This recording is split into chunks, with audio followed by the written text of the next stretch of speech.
In July of 1518, a woman stepped into the street and began to dance.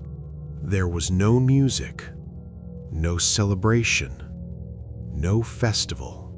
She danced for hours, then days, and then others joined her. Within weeks, an entire town was dancing. Some would collapse, some would scream, some would die. This is the story of the town that danced itself to death.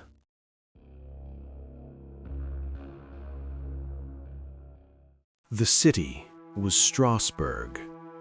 Today, it sits quietly in France, but in 1518, it was part of the Holy Roman Empire, and life was brutal. Famine had gripped the region. Diseases swept through villages. Food was scarce. Tensions were high. Then, one morning in July, a woman named Frau Trophea walked into the street and began to dance. There was no music, no performers, just her, dancing, wildly, relentlessly, for hours. Witnesses said she couldn't stop.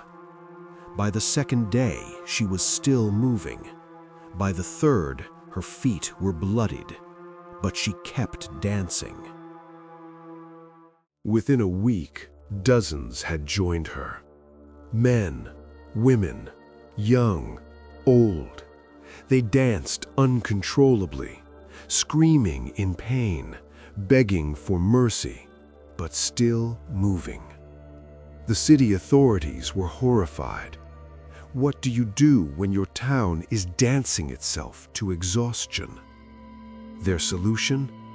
Encourage it. Officials believed the dancers suffered from overheated blood. So they hired musicians. They built a stage.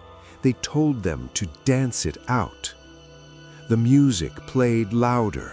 The crowd grew larger. And the deaths began.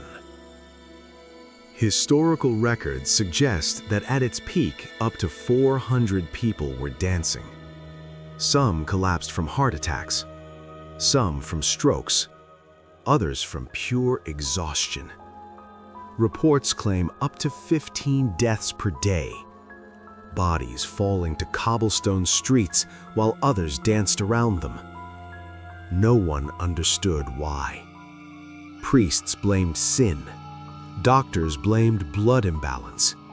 Locals whispered about curses, but nothing stopped it. For nearly 2 months, the dancing continued. Then suddenly, it stopped, as mysteriously as it began. So, what really happened? Some historians suggest mass psychogenic illness, what we now call mass hysteria, a psychological phenomenon where stress manifests physically and spreads socially. The region was under extreme pressure: famine, disease, religious fear, economic collapse. Was dancing the body's desperate release? Others argue something more biological. Ergot poisoning, a toxic mold that grows on damp rye bread. It can cause hallucinations, convulsions, uncontrollable movements. But ergot typically incapacitates victims. It doesn't keep them dancing for weeks. So the mystery remains. There's something else. Many victims reportedly screamed for mercy. They begged to stop. They cried out to saints. They prayed, but their bodies didn't listen. Imagine being fully conscious, feeling your heart racing, your muscles tearing, your feet bleeding, but you cannot stop moving. until your body gives out. And the music keeps playing. The records of 1518 are fragmented, incomplete. Some historians argue the death toll was exaggerated. Others believe it may have been worse than recorded. What we know is this: it happened.